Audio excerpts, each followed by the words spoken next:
کیونکہ قرآن مجید میں بھی آتا ہے وَقَدِّمُوا لِأَنفُسِكُمْ، اپنے نفسوں کے لیے آگے بھیجو. کیا چیز؟ یعنی اولاد پیدا کرو جو تمہارے بعد تمہاری وارث ہو، اور آگے بھیجو سے مراد یہ ہے کہ تمہارے لیے صدقہ جاریہ بنے، تمہارے نیک اعمال میں اضافے کا ذریعہ بنے. کیونکہ بچے ماں باپ کے لیے جنت میں داخلے کا ذریعہ ہیں.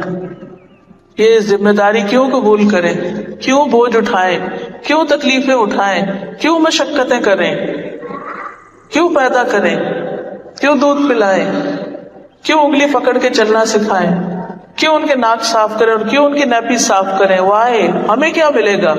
یہ تو بڑے ہو کر پتہ نہیں ہمیں پوچھیں گے بھی یا نہیں. تو پہلی بات یاد رکھیے، جب بھی پریشانی ہونے لگے، جب بھی بچے ستائیں، تو سوچئے کہ جنت میں جانے کا ذریعہ ہے.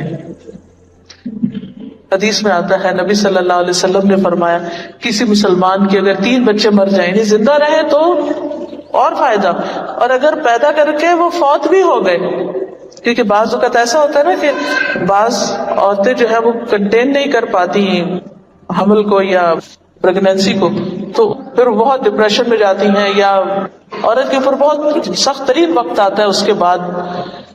اس میں یہ ہے کہ اگر کسی عورت کا بچہ پیٹ میں فوت ہو جائے یا پیدا ہونے کے بعد فوت ہو جائے، ابھی بچہ ہی ہے، بلوغت کو نہیں پہنچا، تو اللہ تعالیٰ اس رحمت کے نتیجے میں جو ان بچوں سے رکھتا ہے اس مسلمان کو بھی جنت میں داخل کر دے گا. تو بچے چھوٹے ہوں یا بڑے، پیدا ہو جائیں یا پیدا ہونے سے پہلے، ان کا وجود میں آنا ہی والدین کے لیے باعث رحمت ہو جاتا ہے، اور وہ ان کی آخرت کی کامیابی کا ذریعہ بنتے ہیں.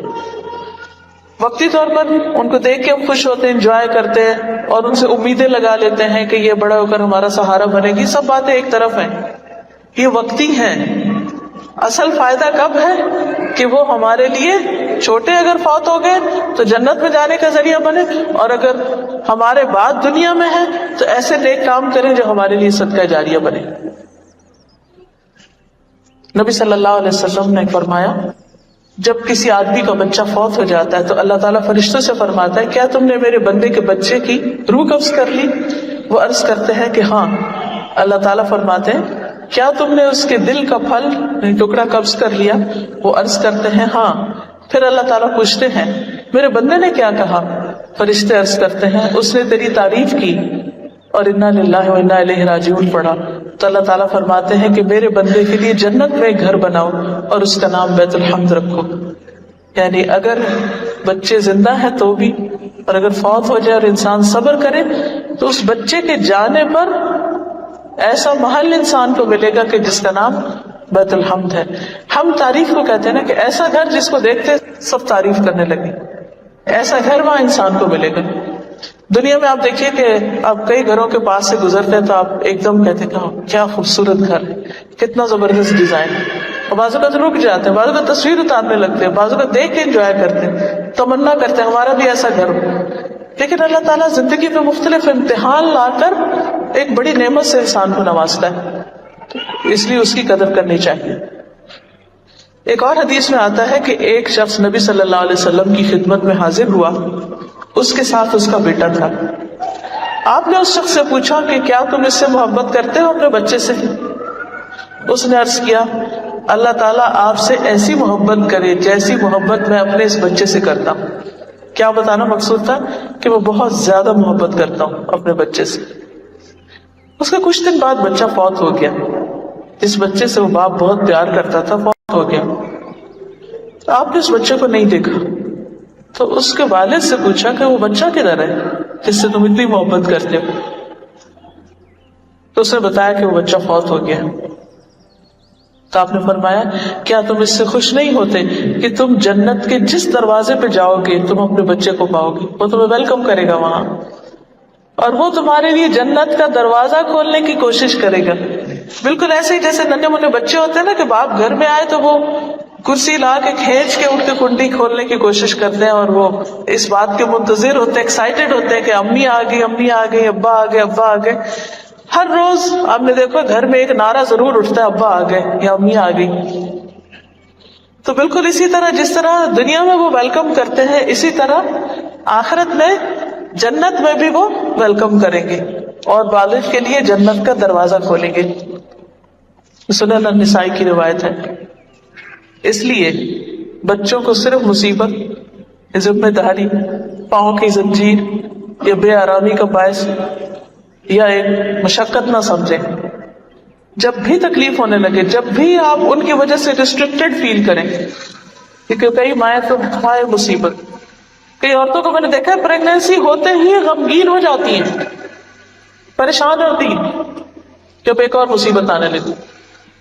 یہ سوچ نہیں ہونی چاہیے. یہ اللہ کی ایک امانت ہے جس کے لیے اللہ نے آپ کو چنا ہے. حتیٰ کہ اگر اسپیشل بچہ بھی ہے، کیونکہ بعض بچے تو خوبصورت ہنستے کھیلتے ہوتے ہیں، لیکن بعض بچے اسپیشل ہوتے ہیں، ہینڈی کیپ بچے جن کو کہتے ہیں ہم، معذور بچے ہوتے ہیں.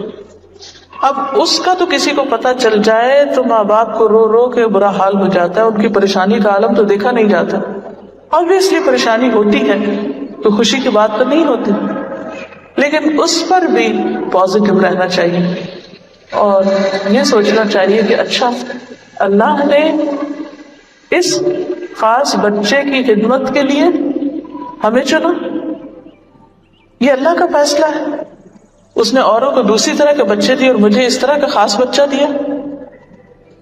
ایسی صورت میں بھی اللہ سے ناراض نہیں ہونا چاہیے، صرف غمگین نہیں رہنا چاہیے، کیونکہ اگر آپ غمگین رہیں گے تو آپ اس کی لک آفٹر کیسے کر سکتے ہیں، آپ اس کا خیال کیسے رکھ سکتے ہیں.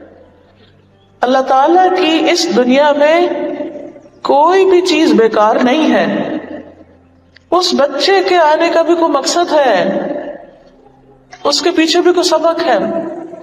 وہ چاہے تو بہترین سے بہترین حالت میں پیدا کر دے، وہ چاہے تو انتہائی ذہین بچہ آپ کے گھر میں پیدا کر دے، لیکن اگر وہ اسپیشل بچہ اور آپ کو اس سے دنیا کا کوئی فائدہ نظر نہیں آ رہا تو بھی صبر سے کام لیجیے، وہ آخرت میں عظیم اجر کا باعث ہوگا.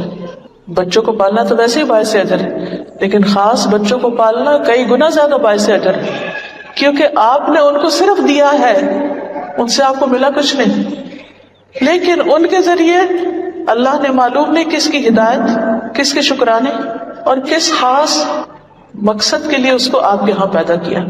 اور کبھی یہ نہیں سوچنا چاہیے کہ یہ بطور سزا کسی کے ہاں کوئی پیدا ہو گیا، یا کوئی ماں باپ کا گناہ ہوگا، یا کوئی ایسی غلطی ہوگی ان کی جس کی وجہ سے ان کو ایسے بچے ملے.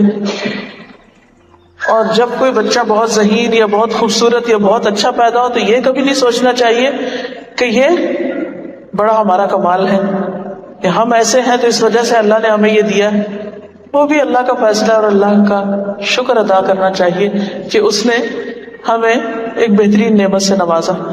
تو جس حال میں بھی اللہ رکھے اس حال میں راضی رہیں.